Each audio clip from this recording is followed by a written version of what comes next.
Does seeing that match send a shiver up your spine? If it does, chances are you were pretty little in the 90s, and Nickelodeon's Are You Afraid of the Dark had you shook.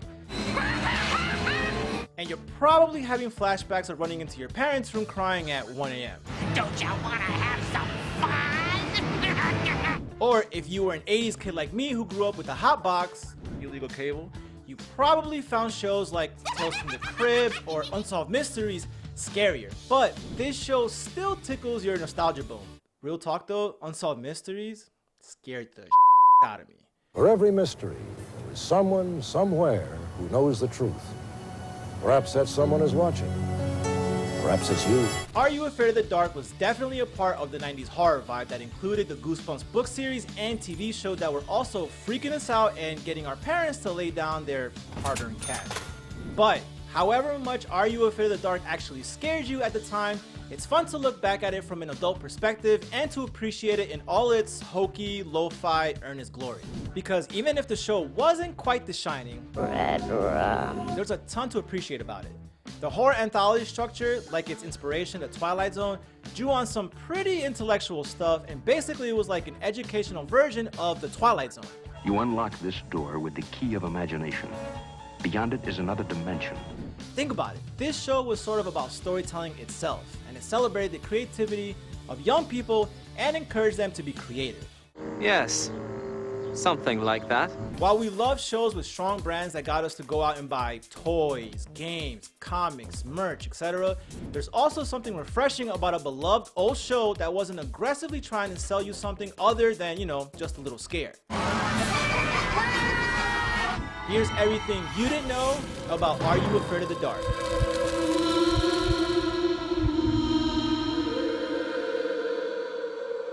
Are You Afraid of the Dark was produced by SYFY, a Canadian media company, and Nickelodeon. The show aired on YTV in Canada and Nickelodeon here in the US. There is nothing in the dark that isn't there in the light. Or is there? Tune in for another tale of Are You Afraid of the Dark?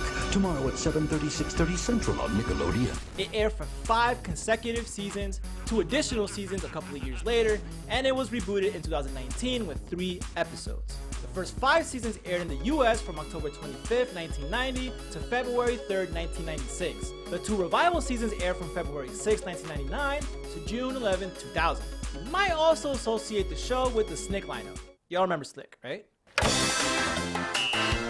Let Snick transform your Saturday night. That block features some of Nick's most incredible shows. The Ren and Stimpy Show. Happy, happy, joy, joy, happy, happy, joy, joy. Keenan and Kel. Everybody out there, go run and tell your homeboys and homegirls it's time for Keenan and Kel. All That. Rocko's Modern Life. Rocko's Modern Life. Our Real Monsters. Yo, I'm saying that is a solid lineup. Are you monsters? Yup. Monsters! Are You Afraid of the Dark featured tales told by the Midnight Society, a group of kids who swap scary stories around a campfire. This can be really scary. Actually, me and my friends would often do this, just not by campfire, usually under a street lamp on a building stoop. Anyway, the Midnight Society provides the framing device for every episode, and aside from a few characters who appear in the multiple, tales within the show, the kids in the Midnight Society are the only recurring characters. The leader of the Midnight Society for the first 5 seasons was Gary, a kid with iconic glasses and pretty intense vibe. It's do or die time. Get another crack at joining the Midnight Society. But all the Midnight Society members are important contributors, and it's more of an ensemble that was always diverse. More on that later. We don't have time to talk about all the Midnight Society members, but I personally feel like shouting out KIKI. It might come back. And Frank. Yo, Sam, I'm Frank, and I think you're the hottest thing around this campfire. If we didn't mention your fave, just go yell at us in the comments like some of you guys love to do every week. Yeah?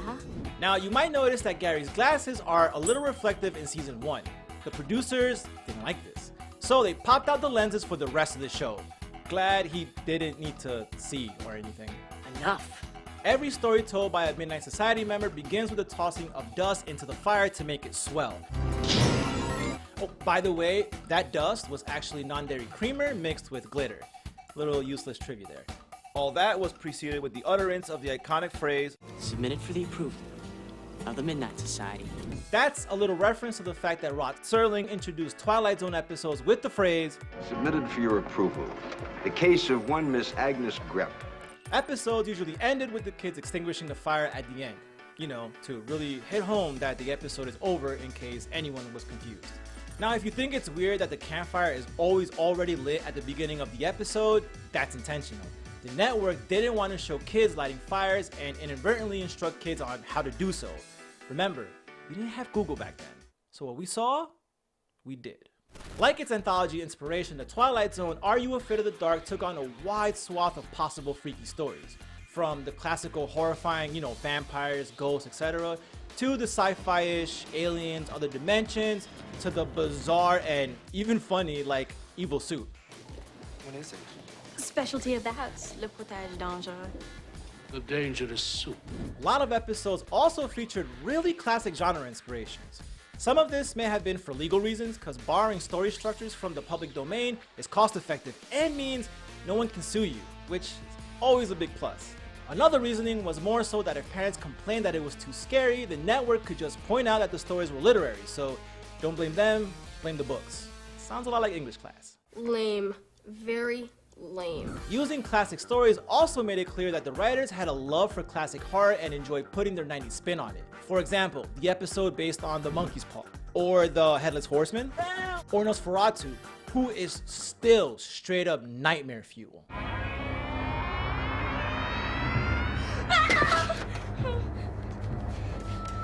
The Picture of Dorian Gray. I know what you're doing.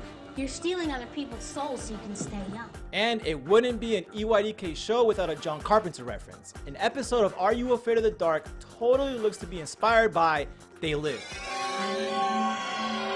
Something that makes this show really unique is that each episode is framed as an act of creativity and creative community building. Even though Are You Afraid of the Dark was on Nickelodeon, it feels a little bit like something that would fit in on educational programming like PBS, since it implicitly encourages kids to imagine themselves as active rather than passive consumers of media. And a lot of the people who worked on Are You Afraid of the Dark also worked on various PBS kids shows, but we'll get to that. Wait till you guys see this. Obviously, there is a lot of creativity and private world building that happened for us as kids with our toys related to even the biggest and most product-driven franchises. All you have to do is just pull the sound strip and... But it's cool that this show almost encourages you to build from scratch, to invent your own characters and use nothing but your voice to bring an exciting and engaging world to life. Kind of like being a dungeon master, you know? The Demogorgon! I like to think that this show inspired lots of kids to tell each other their own scary stories, form their own midnight societies, and maybe guide them down creative paths that led to something professional in, you know, certain cases. Did you and your friends have your own midnight society clique? Let us know in the comments. If you remember anything about Are You Afraid of the Dark, it might be the iconic intro. Alright, maybe looking back with an adult perspective, this looks like a bunch of B-rolls slapped together and some of the scary objects are actually pretty random and not necessarily scary, especially the skateboard. But come on, that creepy ass doll probably had a lot of us kids shook. And the match at the end with the title card is super memorable, very creative, and pretty cool.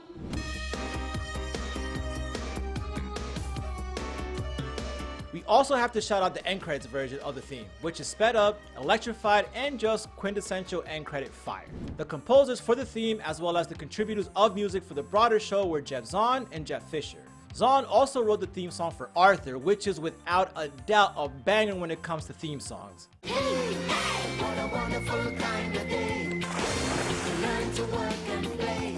Are You Afraid of the Dark was created by DJ McHale and Ned Candle. The show was originally conceived as an anthology series called Scary Tales. You know, like fairy tales? Get it? Good, because thank God they didn't end up using that title. McHale was the showrunner for the OG run of the series and directed a bunch of episodes under his own name, and also wrote 15 under the pen name Chloe Brown. Chloe Brown was purportedly the name of McHale's cat. When asked why he did that, McHale said that it was because some of the producers didn't want his name all over too many episodes.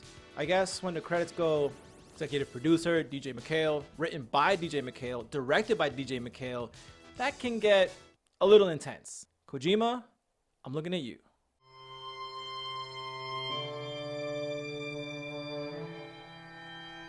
Are You Afraid is definitely the crown jewel of McHale's career, but he also wrote and directed Disney TV movie Tower of Terror starring Kirsten Dunst and based on the theme park ride. You know what this means, don't you? And that's cool because the Tower of Terror ride is based on the Twilight Zone, which was McHale's main inspiration with Are You Afraid of the Dark? See that? It's called full circle. Cool. There were 15 directors on the series. Ian Patterson went on to be a big producer for Netflix. He produced House of Cards and is the executive producer on Stranger Things. The other directors have worked on a lot of genre shows including The Outer Limits reboot and The 4400, as well as kids TV classics like Goosebumps and Zaboomafoo. There were a lot of writers, 39 in total if you count DJ McHale and Chloe Brown as one person, which you should. Most of the writers have had journeyman careers on a variety of shows like The 4400, Outer Limits, Smallville, and Quantum Leap. But we should probably shout out Eric Weiner, who wrote one episode and would go on to co-create Dora the Explorer. So yeah, my man is probably loaded! Cast-wise, we've got to shout out Nickelodeon for being ahead of the curve on the importance of diversity. Execs insisted on having a diverse cast for Are You Afraid of the Dark for the whole series, so props to them.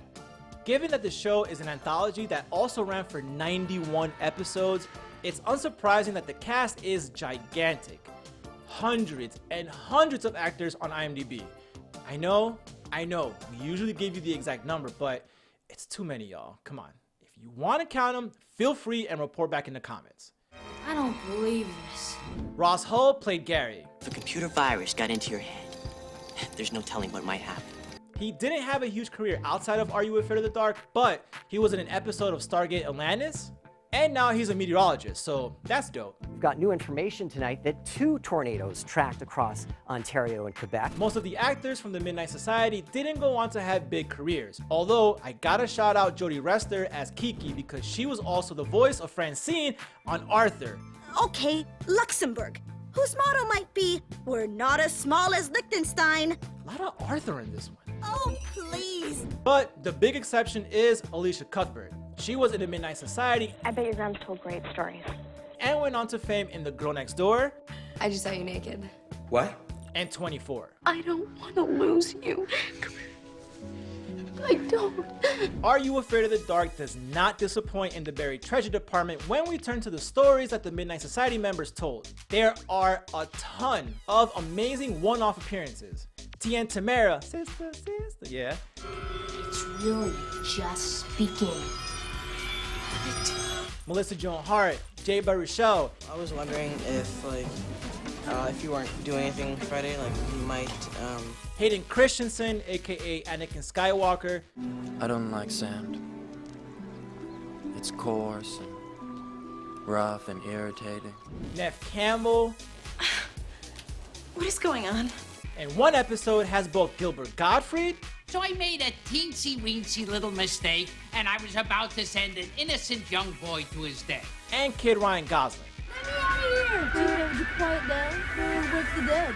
Gosling was actually in the running for a role in the Midnight Society, but ended up taking a job in the Mickey Mouse Club instead. And I'm not gonna hold you, given that cast and what they went on to do, he made the right move. I want you back, baby. As you might expect for a show that wasn't anchored by a pre-existing brand or franchise, there isn't a ton of merch for Are You Afraid of the Dark.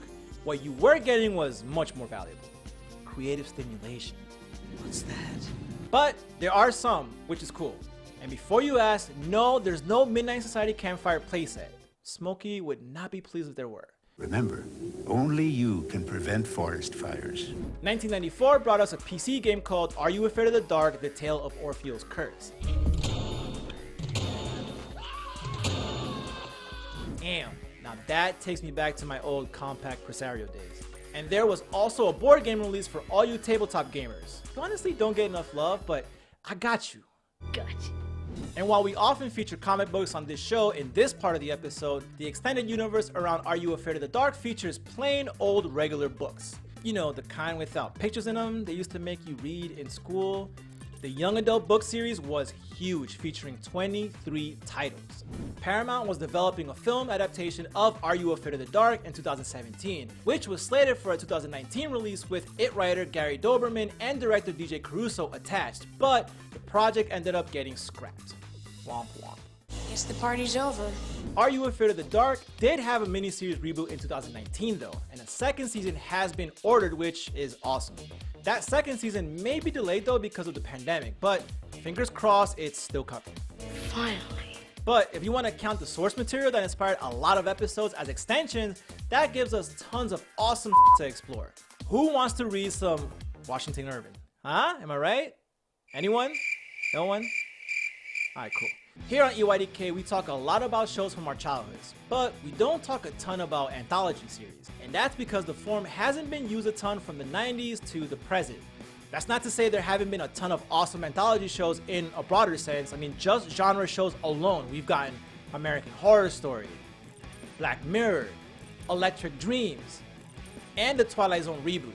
But none of those shows are exactly kid-friendly. Don't scare me like that. Besides Are You Afraid of the Dark and Goosebumps, there hasn't been much in the way of anthologies for young people. There have been some kid-friendly genre anthology series like Alfred Hitchcock Presents, Good evening, to The Outer Limits, to the original Twilight Zone, but none that were geared towards kids and encourage creativity. So even if it makes sense that these days networks are usually going for recognizable brands and characters with their programming aimed at young people, history shows that kids respond really well to anthology stories too. And networks should know that if they revive these kinds of series, the audience is there. It's coming back. And probably when you least expect it. What Are You Afraid of the Dark episode scared you the most? One that always got me was the Ghastly Grinner story. For some reason, that dude's smile has stuck with me through the years. Oh, speaking of sticking with me, our next episode we are continuing with the Halloween vibes and covering one of my all-time favorite survival horror games, Silent Hill. You gotta come back for that one. Ooh, Boogeyman in the basement. I love it. Thanks for watching. For new episodes that drop every other week, make sure you subscribe over here. Don't be scared, babe. Don't be scared. Subscribe. And for old episodes and more EYDK, click over here. You're good. Just do whichever one you want, or both.